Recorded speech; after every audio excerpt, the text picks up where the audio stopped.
வான்மலர் அன்பர்களுக்கு வணக்கம். இது கிறிஸ்டியன் மீடியா சென்டரின் 1 மினிட் ப்ளீஸ். நான் ஜெசிகா வினோலியா. இன்றைக்கி +2 ரிசல்ட் எல்லாம் வந்துருச்சு. நிறைய பேர் பாஸ் பண்ணியிருப்பாங்க, நிறைய பேர் ஃபெயிலாக இருப்பாங்க. அதை பற்றி கொஞ்சம் நீங்கள் பேசுங்க.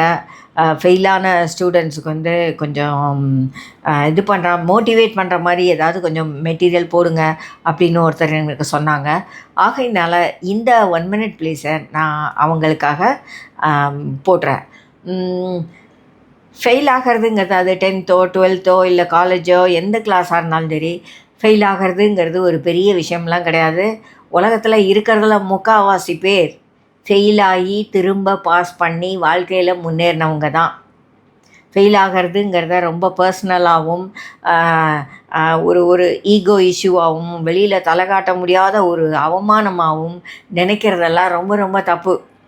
அதுக்கும் இதுக்கும் சம்மந்தமே இல்லை. நீங்கள் யோசித்து பார்த்தீங்கன்னா, நான் சொல்கிறேன், நான் +2ல் மேத்ஸில் ஃபெயில். சரியா? இப்போ நான் என்ன வேலை செஞ்சுக்கிட்டு இருக்கேன்? வேலை எனக்கு ஆண்டவர் கொடுத்தார்ல, நான் அதுக்கு மேலே படிக்க முடிஞ்சது இல்லையா? இதெல்லாம் ஒரு விஷயம் கிடையாது. ஏதோ ஒரு சிறிய தோல்வியை ஒரு பெரிய இஷ்யூவாக பேசி அதுக்காக நம்ம லைஃபையே கெடுத்துக்கிற மாதிரி நம்ம பேசுகிறது நடந்துக்கிறது எல்லாமே தப்பு. பெற்றவங்களுக்கும் இதை நான் சொல்கிறேன்.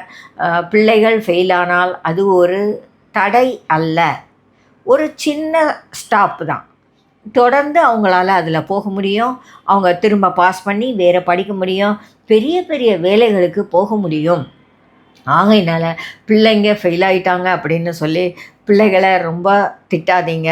அவங்க மனசு உடஞ்சி போகிற மாதிரி பேசாதீங்க. கர்நாடகாவில் ஒரு அம்மா அப்பா 10th ஸ்டாண்டர்ட் படித்து ஃபெயிலான பையனுக்கு கேக் வெட்டி கொண்டாடி இருக்காங்க. அதாவது, நீ இதுக்காக வருத்தப்படாத, இதுவும் லைஃப்பில் ஒரு பார்ட் தான் அப்படின்னு. பெரியவங்க எல்லாருமே மனசை தொட்டு நீங்கள் யோசிச்சு பாருங்கள். உங்கள் வாழ்க்கையிலே தோல்விகளே இருந்தது இல்லையா? இருக்கு இல்லையா? தோல்வி ஒரு பெரிய அனுபவம் இல்லையா? உண்மையில் நான் லைஃப்பில் ஃபெயில் ஆனதே இல்லை அப்படின்னு யாராவது சொன்னாங்கன்னா அவங்களுக்கு அந்த அனுபவம் கிடைக்கலைன்னு தான் அர்த்தம். அது ஒரு பெரிய அனுபவம். எப்போவுமே சந்தோஷமான விஷயங்களை விட துக்கமான வலி மிகுந்த விஷயங்கள்ல இருந்து தான் நாம் நிறைய விஷயங்களை படிப்போம். அந்த அனுபவம் நமக்கு ரொம்ப பெரிய பெரிய பாடங்களை எல்லாம் சொல்லிக் கொடுக்கும். ஆகையினால் ஃபெயிலான பிள்ளைங்களை தயவு செஞ்சு மனசு நோகிற மாதிரி திட்டாதீங்க. அதுக்கு பதிலாக தொடர்ந்து படிக்கிறதுக்கு அவங்கள ஊக்குவிங்க. அதே மாதிரி ஃபெயிலான மாணவர்கள் யாராவது இந்த ப்ரோக்ராமை பார்த்துக்கிட்டு இருந்தீங்கன்னா உங்களுக்கு நான் சொல்கிறது இதுதான். இந்த தோல்வியோட உங்கள் வாழ்க்கை முடிஞ்சு போகிறது இல்லை. தொடர்ந்து நீங்கள் படிக்க முடியும். இதே சப்ஜெக்டை நீங்கள் பாஸ் பண்ண முடியும். உங்கள் லைஃப்பில் நீங்கள் எதிர்பார்த்த மாதிரி அல்லது நீங்கள் எதிர்பார்த்ததை விட பெரிய நல்ல லைஃபை நல்ல நிலைமைக்கு நீங்கள் போக முடியும். ஏன்னா ஆண்டவர் உங்களை உருவாக்கி இருக்கிறார். உங்கள் வாழ்க்கைக்குன்னு ஆண்டவர் ஒரு திட்டம் வச்சிருப்பார். அதில் இந்த ஃபெயிலியரும் ஒன்றுன்னு வச்சுக்கோங்க. அவ்வளோதான். ஃபெயிலியர் இந்த காலேஜ்லேயோ ஸ்கூல்லையோ நீங்கள் ஃபெயில் ஆகுறதுனால அப்படியே எல்லாம் வாழ்க்கை முடிஞ்சு போகாது. ஆகையினால தைரியமாக, ஆமாம் நான் ஃபெயில் ஆகிட்டேன், இதை நான் தொடர்ந்து படிப்பேன், திரும்ப படிப்பேன், தொடர்ந்து நான் பாஸ் பண்ணுவேன், அடுத்தாப்பில் வேலைக்கு போவேன் அப்படின்னு தைரியமாக பேசுங்க. உலகத்தில் முக்கால்வாசி பேர் தோற்று விழுந்து எந்திரிச்சு வந்தவங்க தான். ஆகையினால் இந்த தோல்விகளை பற்றி ஒரு நாளும் கவலைப்படாதீங்க. தோல்விகளே வெற்றிக்கு அடிப்படை இல்லையா? ஆகையினால் மறந்துடாதீங்க. ஆண்டவர் எப்பவும் உங்களோட இருக்கிறாரு. உங்கள் முயற்சிகளை தொடர்ந்து ஆசீர்வதிப்பார். நீங்கள் ஃபெயில் ஆனதுக்காக வருத்தப்படாதீங்க. தொடர்ந்து படிங்க, தொடர்ந்து வாழ்க்கையில் முன்னேறுங்க. தோல்விகளும் வாழ்க்கையிலே ஒரு பகுதி தான் அப்படிங்கிறத கண்டிப்பாக நீங்கள் எல்லாருக்கும் சொல்லுங்கள்.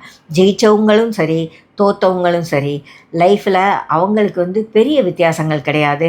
கடவுளுடைய பார்வையில் ஜெயித்தவங்களும் தோற்றவங்களும் ஒரே சமம்தான். மறந்துடாதீங்க. இந்த நிகழ்ச்சியை பார்க்குறவங்க, நீங்கள் உங்கள் வீடுகளில் பரீட்சையில் ஜெயித்த அல்லது தோற்ற பிள்ளைகள் இருந்தால் அந்த பிள்ளைகளுக்கு நீங்கள் என்ன பேசுகிறீங்க அப்படிங்கிறத இங்கே எங்களோட பகிர்ந்துக்கோங்க. ஜெயித்த பிள்ளைகளை பாராட்டுங்க. அதே சமயம் தோற்ற பிள்ளைகளை கண்டிப்பாக கடிந்து கொள்ளாதீர்கள். அவங்க தொடர்ந்து வாழ்கிறதுக்கு, தொடர்ந்து முன்னேறதுக்கு தேவையான அறிவுரைகளை கொடுங்க. அவங்களும் வாழ முடியும், தோத்தவங்களும் வாழ முடியும், ஜெயித்தவங்களும் வாழ முடியும். உலகத்தில் நிறைய இடம் இருக்குது எல்லாருக்கும், இல்லையா? நாளைக்கு பார்க்கலாமா? Signing off, Vinolia.